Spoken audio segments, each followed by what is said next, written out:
ZEELLO Fam, welcome to another episode of ZEE'S Worldly Room, and then we are here to talk about tin mining, one of the blowing things here in Plateau State. And then we've been hearing about it.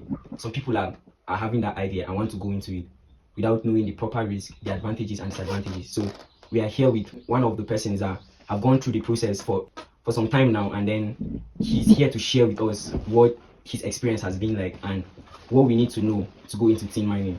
So I'll give him this opportunity to introduce himself to us. So. Well, good afternoon, Zion and viewers. My name is Comrade Samuel David Bam. I'm from Barking Ladi, and I've been into the mining sector as not just a buyer, but I have that experience of doing the work myself for the past 25 years. And after doing the work, having the experience, and now I am a buyer of this very particular team. Wow. Good to have you, my fellow viewers. Thank you so much, sir. You're welcome to ZEE'S Worldly Room. And so, sir, I'm curious. I want to know, like, to start tin mining business, do you need like a large sum of money to start, or you need something? Is it a 2 million or 50 million? If you get just approximately, is it a 2 million or a 50 million type of business? Well, talking about the startup capital for mining, tin to be specific, well, it's advisable. It depends on your financial strength. But for those that are into small scale business, I think even with $1 million you can start up, not even up to 2 million. But even though the price of the commodities is high for the past 2 years now, so at least 2 million is advisable for a startup capital for those who want to venture as small scale business owners. So that 2 million will be okay. But it depends. If you want to venture into the business with 50 million, then definitely there are high risks, in which I think we are going to talk about it as the discussions goes on. Thank you for enlightening us on how to put in place in order to start this tin business. So I want to also know, like, there is this stuff going on with the government, with the whole tin selling and buying. I don't know, is there like a way we can, what are the legal processes we need to go through to get the business straight? And then what are some of the community agreements? To dig this thing, you have to go into someone's land. So what are those agreements like? How do you get to meet these people, agree with them? How do they do the whole percentage thing? All right, that's a very nice question. It's a very good question. And tin mining or mining business, like any other business, it has to be legal. And talking about the legality of the business, then you know that first and foremost, you must at least get your business registered. Okay. At least with the CAC, just got that certificate, because there are several processes of registering the mining business to become legal, and it is gradually step by step, because there are for those that want to export their material outside the country, they also have a registration that they usually undertake before you take your commodities. For example, if you are a big dealer who wants to supply your goods in China or in London, then definitely there are legalities that you must follow that process, but not for us because we are still upcoming. But it is but first and foremost, go to your local government, from local government to state, just for you to make it legal. Even though we know that tin mining activities, they are federal government, that's by law in the constitution. But you start from your local government get identified. Talking about the second question, well, for the communities in which you will want to install your mining company, we have landowners, and these landowners play a vital role in the extraction of tin. So that means since the entire process is legal, then every due process must follow. For example, in our area, there are some certain landowners who would prefer for them to just sell a portion of the place where the geologists might have at least gone through their research and they will want to work in that very particular place. So the person or the contract or the site, the miners will now go to the landowner with the approval of the traditional council of that very particular community, because the community also is entitled to some of the revenues that will be for community development, such as the youth, after the landowner, the youth, the community itself for community development. Then all those levies must be paid as time goes on. Once someone will not want to sell their land, but they will want to go into agreement, that's percentage. Some will say, bring your machines, bring your manpower. The only thing is that when you have finished washing, at the selling process, then it will be 70 for the miner and 30% for the landowner. So that 70%, it includes all the expenditures incurred at the process. So you are the miner, you will go with 70%, while the landowner will go with 30%. So out of that 70%, maybe you remove 5%, give the community, and I think that's all. Then you go and pay your tax. Moving on, what are the biggest risks in tin mining? The risks, the dangers that comes along with it? Well, like any other business, tin mining risks or the dangers that are behind this business, I think, is big, because when you have the income, when your income of mining comes in large number, so also the risks behind it. For example, those that will want to go and bring heavy machines like excavator to extract the tin, then definitely it's a risk, because sometimes it's based on a history that some years back, some people work here illegal with hand and they were able to get this. Then some people will not want to investigate deeper, but because of their eagerness to make money, they will now come and use heavy machines. For that example, that excavator, one day if you are hiring it, since it's not your own, they used to hire it per hours. 1 hour, 75,000 for some companies. 1 hour, 80 minutes. That's the labor of the machine. So if you are calculating by day, at least the lowest you can get is 700,000 per day. Then, for example, after you might have used 2 to 3 days, then reaching beneath the ground, then you discovered that the tin or the material you were expecting is nowhere to be found. Then when you calculate 700 times 3 days, then you see the money. How many did you pay for labor?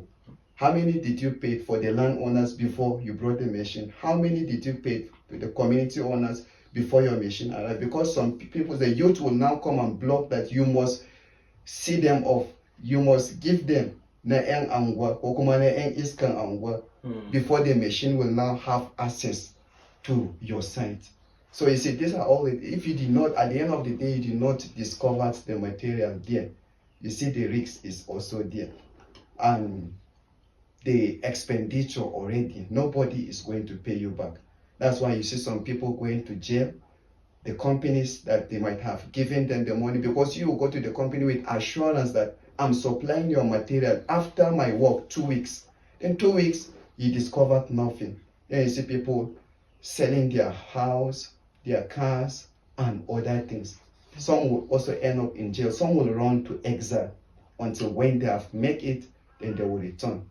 I think these are some of the risks. That's for those that are bringing machines. But there's also a high risk for all these laborers. Somebody will come to you as an overseer, the one that you are selling. Give us this, sponsored us. We want to. That's for those that are digging holes. Okay. Sponsored us. Then you will just go to the company, requested for money. For example, you requested for 10 million that you want to run your business for the week. Then along the way you sponsored like 5 hosts. Then each host, the expenses incurred at least 650 before they reached their feeding. Some of them their accommodation, those that came from other places that they are it's not that particular area. And almost everything from the day you started sponsoring those guys, then you know that sickness, their issues, they are feeding some of them. I don't have food, I don't have this. It's on you, with the intention, if we reached, I'm going to pay back. So as time goes on, you see, these are some of the risks. Sometimes these people will reach all these 5 holes that you talk, maybe only one you will get discover the material there. Then the remaining 4, all their expenses, they will say till we meet in another site. We are not the one. We tried our best, but there was no luck.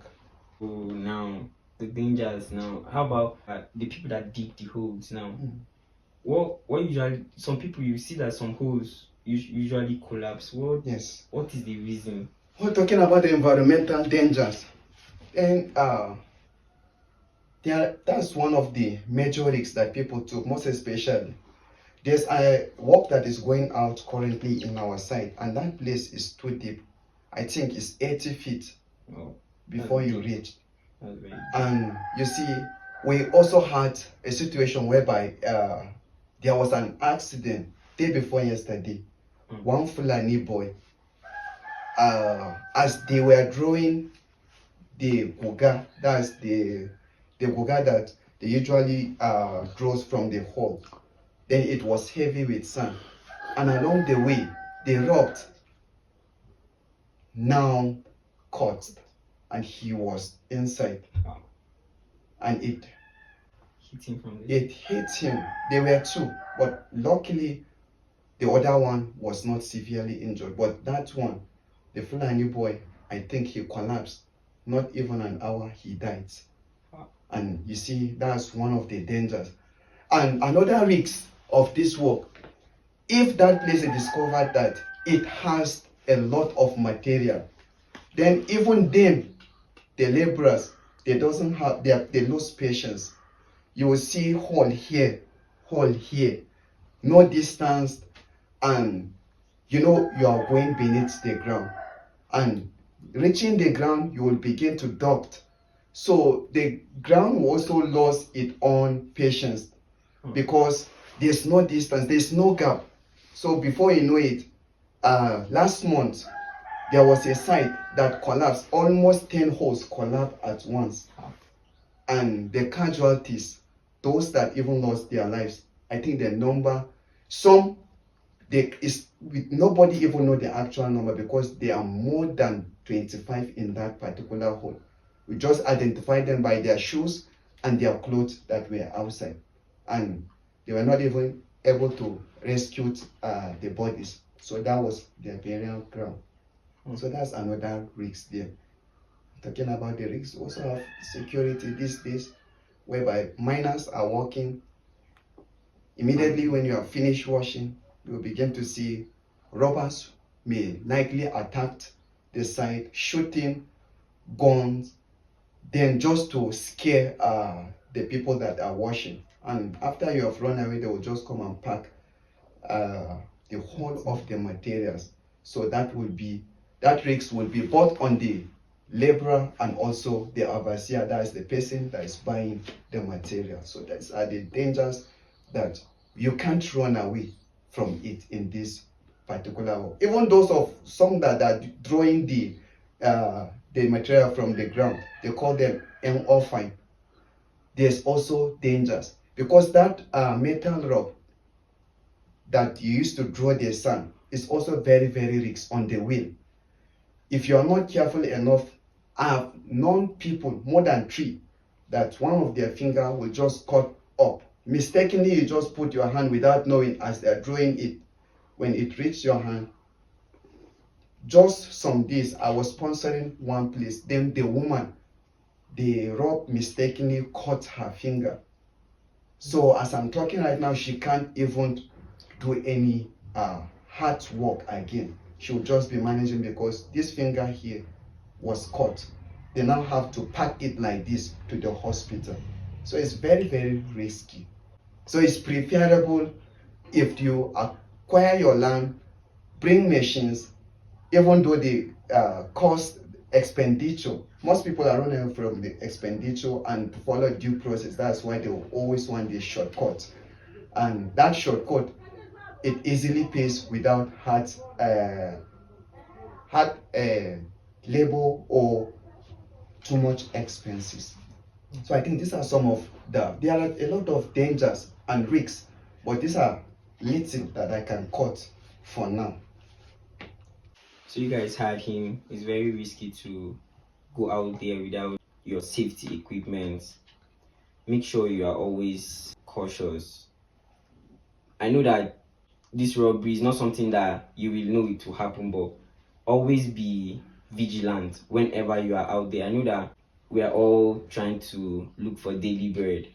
So when going, make sure you pray to avoid all these casualties. Some things is just nature, the ground, and then you guys that are into the tin mining that usually dig the ground, you guys should learn patience and also understanding. I know it's sometimes lack of understanding that will make you dig a hole here, and then at the end of the day you come and see that the place will come and collapse. So you guys should take these things very seriously to avoid some things that you can actually avoid. So sir, moving on to the next question, I've had a lot of scam cases in this tin mining where people now will bring fake. There's fake tin. Yeah. There's fake tin, and then some people now too usually there's a way the tin scamming system works, that you see that some people now will come, and then inside where they're selling, I heard that when they're selling, the number people, because there are some people that don't usually stay, they just come and drop it, then they'll give them numbers and all. Yes. That's how it is, right? So some people now, there's a way that they used to come and corner these people's stuff. So how do you avoid all these scam in the tin mining business? All right. Talking about scammers. Well, this is how it works. You know, in the mining, we have what we call tin. That is Kuza, that is popularly known. We also have Columbine. And we also have, it depends on the locations. There are most bushes, or there are most areas where those tin or Columbine are extracted. That place is high quality, and there's no any dirty, or there's no any low quality of materials. There's also what we call wolf in some places. That's how you will find it. And wolf is a dirty, they don't want it. If you are supplying your materials and they discover that there's wolf attached to the material, then they're not going to buy. They will ask you, go and repair your material, go and dress your material well before you supply. If not, we're going to give you a very low price. So that wolf is not needed at all. We have either wolf, or we also have soft iron. So these are some of the things that they are dirty. They are not needed in tin and Columbine.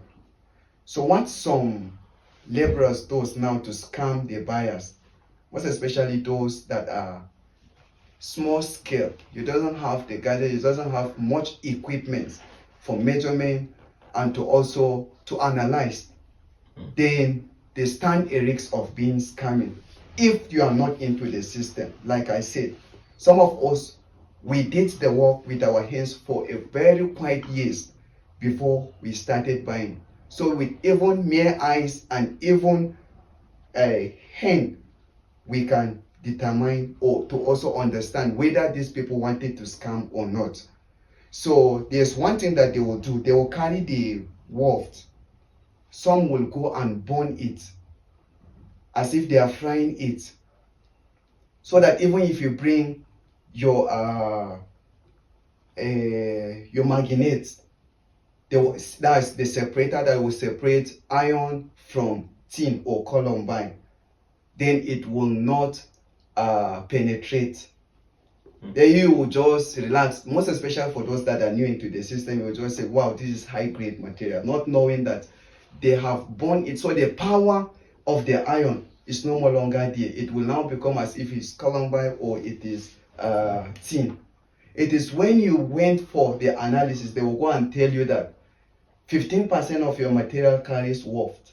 You will begin to wonder how does it happen. And sometimes they will mix it. After they are fried, they will bring like 25 kg.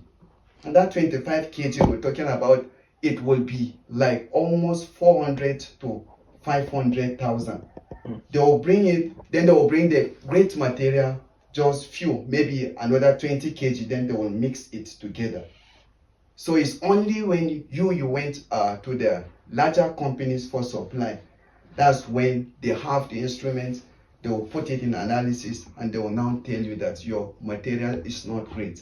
This is that, and you have to cry your cry alone. Them already you have paid them, some of them have disappeared from the Ngwa entirely, they will not return back again. So that's how you will get scammed. Some will come and collect your money as a buyer, that we're doing work here, and if care is not taken, that's why you have to be very, very careful in this business. If you are not careful, you will be jailed in this business. Instead of you want to make it, then at the end of the day, you the buyer, you will end up in jail, because some people will come and deceive you that this is where we are working, this is where we're working. Some people will go deliberately and where the mold or where this lacquer, they will dirty themselves very well and claim that we are working.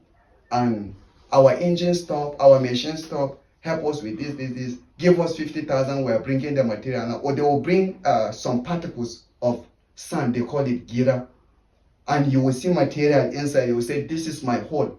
We just reach gram now. We are rich. So we are bringing the material to you. If you are a fool, just because I carried away by the sample they brought, they will now request, give us 200,000, give us 150,000. Before you know it, that person will collect your money and he will disappear. So there are scammers in the buyers, and there are scammers in also the miners themselves, the laborers. Because in the buyers we also have scammers. For example, me now, I'll have like branches, I'll have people that I'll be releasing money at least to some 2 million a week, to some 3 million, to some 1.5, based on your strength, on your own supply. I will give them that money.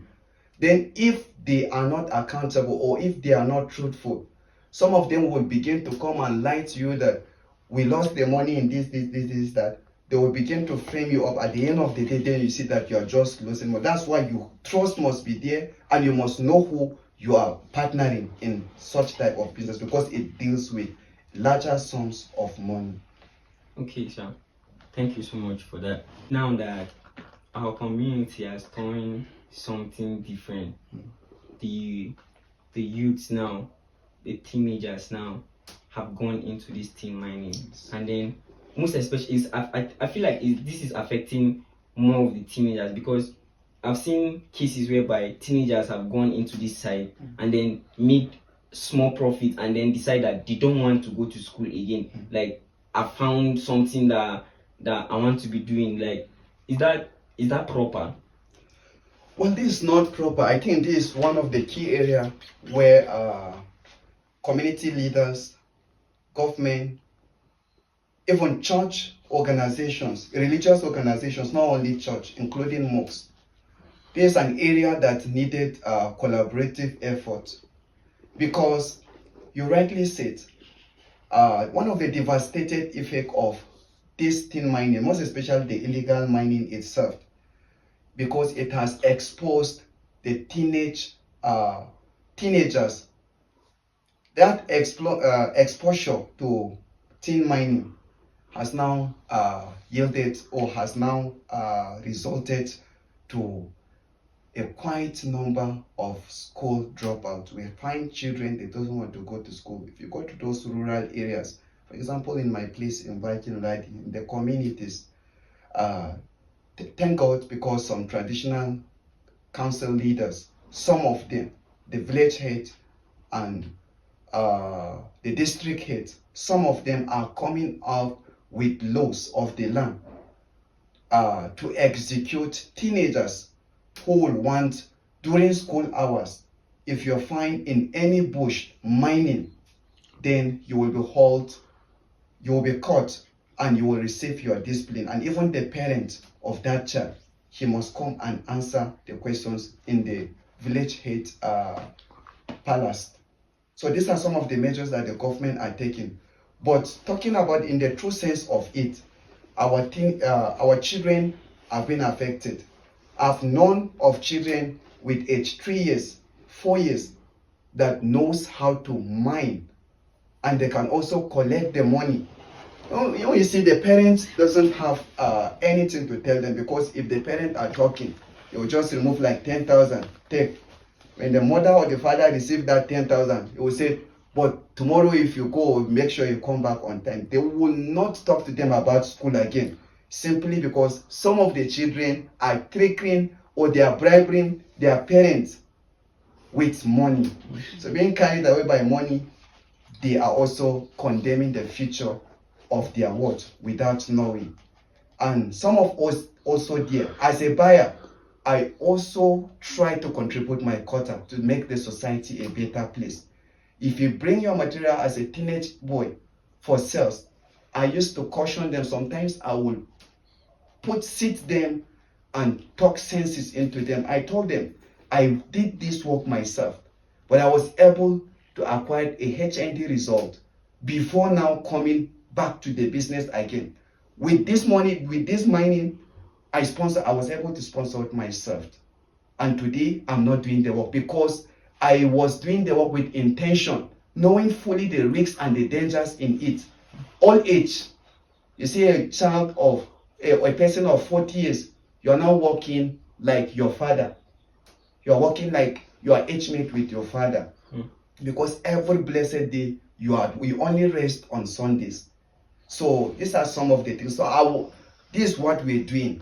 And that's why I come out with an initiative that I will be at least trying to see that I've helped these people to find themselves in school. Some of them, I will tell them, even if you have the money, just bring me your SSC certificate. I will register JAM for you so that you will go. Since me, I went and I graduated. You too, you can also go and you will graduate. Just start up, get the admission. You will see what God is going to do for you. Since God has endowed blessings with us with these mineral resources, I will tell you some of these strategies. So I have plenty of them that are like disciples.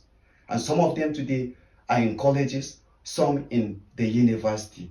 So I think it's a collaborative effort that we must join hands to raise a fight against school dropout in the name of I want to make money, I want to make it cash. You see, some of them, not only school, some of them have run away from skills acquisition.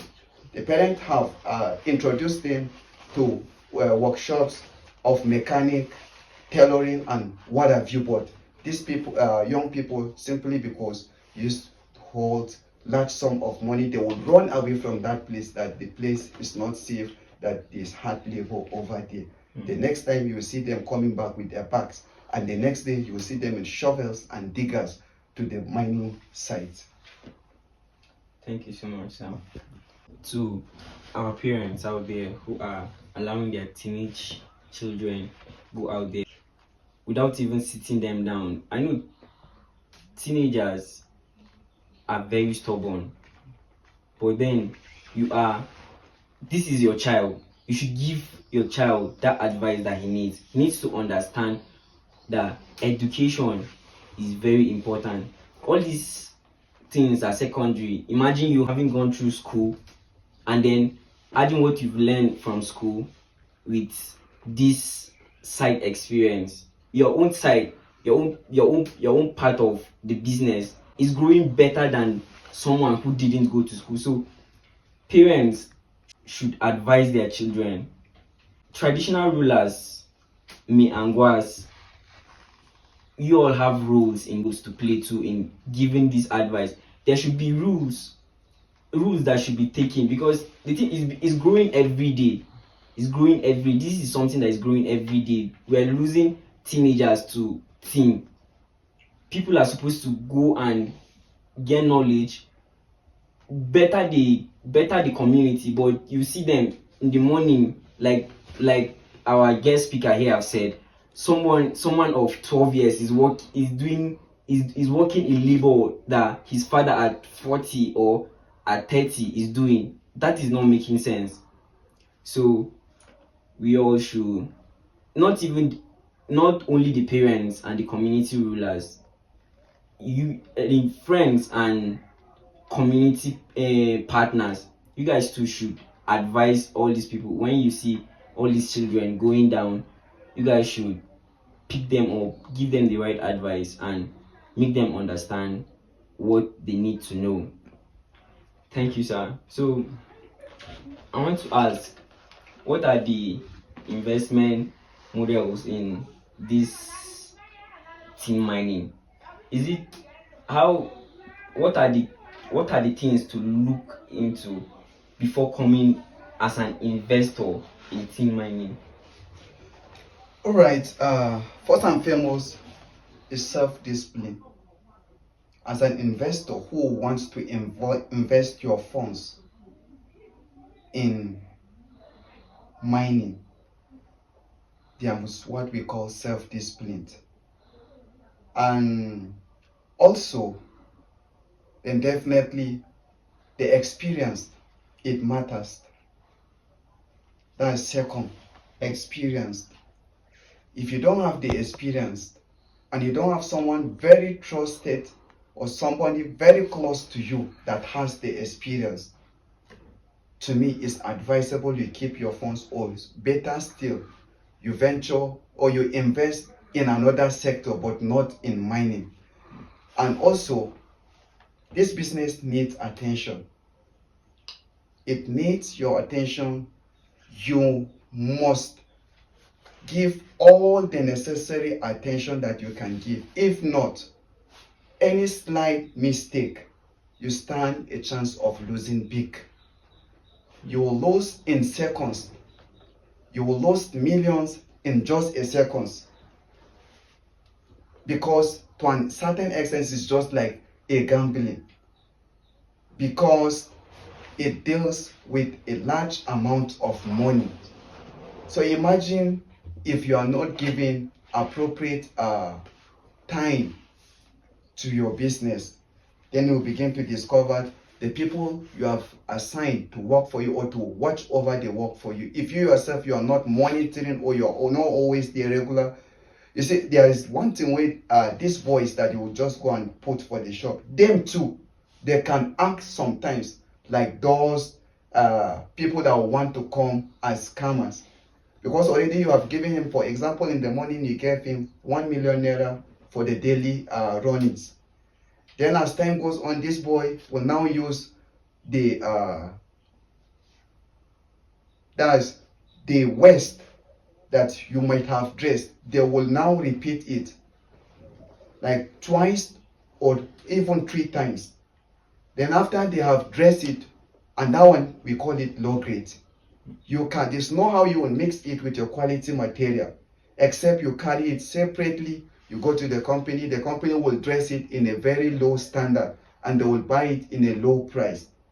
But these boys will now dress it again and mix it with the material that they have bought, since they are the one that they are doing the paint themselves. So they are now, sometimes they will carry materials worth 100 from the waste one and mix it with the material, and they will share the money among themselves. That's why you see them riding cars, you as the boss, Maybe you don't even have a car, you will see them with car, you see them with classic bikes, and BMW. you will see them with most expensive phones that sometimes are even more expensive than you, that you're calling yourself the boss. And that's why it needs your attention. You must have to be there. And there's what we call price regularization. You must be constantly to the internet checking the prices of the commodities from what we call LME. That's London Metal Price.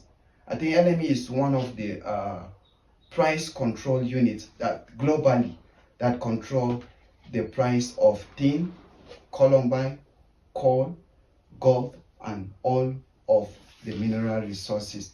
So by observing, you will go and see the tin, the price of tin there. Now you will see from the international, if you see it, they will see the indicator, whether the price is appreciating or whether it is depreciating. Then you will be cautious enough to call your suppliers and ask them, how much is the market today? Then they will now tell you, because you will go and buy materials. For instance, example, kg. You buy kg at 40,000. You bought it 40,000 blindly. Now going to the supplier and say that the market, the price dropped in the international market. So the suppliers will now buy it at 38,000. So you have a loss of 2,000 per kg. So it needs attention. And more also, most importantly, just know the material. Know what is columbine, know what is tin, know what is iron. If you don't know those ones, then it's advisable you look for a better person that is trusted. Then I don't think there's someone to be trusted in this business. Maybe your wife, to a certain extent, no. You can only trust yourself by showing commitment and dedication.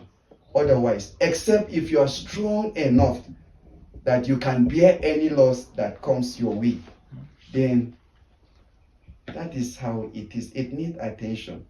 And we have talked about the capital. So these are some of the things that. Okay. And also the environment matters. The environment matters. You want just go and site your location, site your shop, site your meal shop in a place that, in a distance that they don't even know what is tin. Or maybe they used to do it once in a while. You need to site your meal shop in a constant place that you know that in all of the seasons, dry and rainy season, they are doing this work. It's like evergreen. So it's ceaseless, and that's where you will locate your shop. So at all the time, you will be supplying your good at the company. So that is just how it works. Thank you so much, sir. So finally, lastly, I would like to know, what are the advantages and disadvantages of going into this tin mining? Are the disadvantages more than the advantages? Are the advantages more than the disadvantages? Yes? Well, to someone that is reasonable enough, I would want to say it. The advantage of venturing into mining business is higher, or is more than the disadvantages, because we have seen people that have made it in life. We have seen people that are also helping politicians to win elections through the mining sector, so that they will come and help them and ease some tax laws on their companies. So they will deliberately decided to fund some campaign organizations. If you come into government, remember my company.